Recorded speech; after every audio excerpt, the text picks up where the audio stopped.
Perkenalkan, nama saya Lana Rumanti, saya guru kelas 1 di SD Negeri 8 Sumberagung.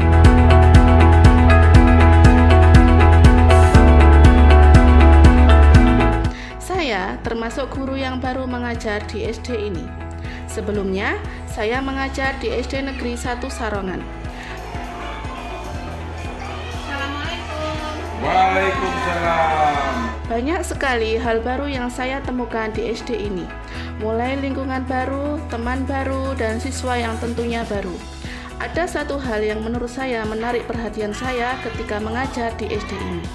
Dari segi geografis, SD yang merupakan terletak dekat pantai sehingga mayoritas dari orang tua atau wali murid dari siswa SD ini bekerja sebagai nelayan.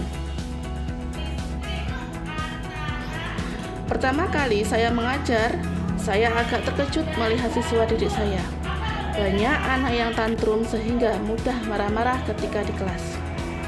Hal ini bisa jadi karena orang tua mereka yang kurang perhatian dikarenakan sibuk mencari nafkah. Hal pertama yang saya lakukan adalah mendekati anak-anak tersebut. Saya berikan perhatian kepada mereka, baik visual maupun dengan sentuhan. Maunya apa? Ketika pelajaran, saya tidak hanya mengajar di kelas, tetapi anak-anak terkadang saya ajak belajar di luar pantai. Ayo kita ke halaman sekolah sekarang.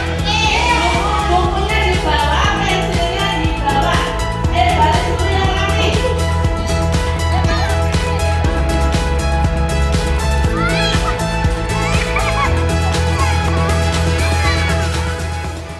Sambil tetap memperhatikan mereka, saya mengajar dengan sambil bermain. Laki-laki gimana? Ketika di luar, saya ajak anak-anak untuk mengalihkan perhatiannya, untuk melakukan sesuatu di luar amarahnya. Anak-anak terkadang sulit memahami ucapan orang tuanya yang bertele-tele, apalagi saat terjadi tantrum. Salah satu cara untuk mengalihkan perhatiannya adalah dengan mengajaknya melakukan sesuatu di luar amarahnya. Tapi, ajakan itu harus disampaikan dengan kalimat yang tegas dan jelas.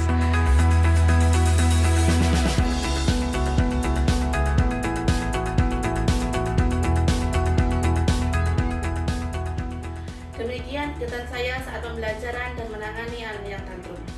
Dalam penanganan ini, kita sebaiknya sebagai guru bisa melakukan emotional coaching. Yang pertama, waspadai emosi anak.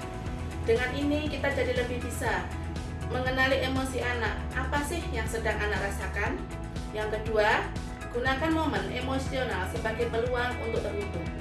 Sebaiknya ketika anak tantrum, jangan langsung didiskus perasaannya. Kita bisa gunakan momen ini untuk berkomunikasi dengannya. Yang ketiga, bantu anak melabeli emosi secara verbal.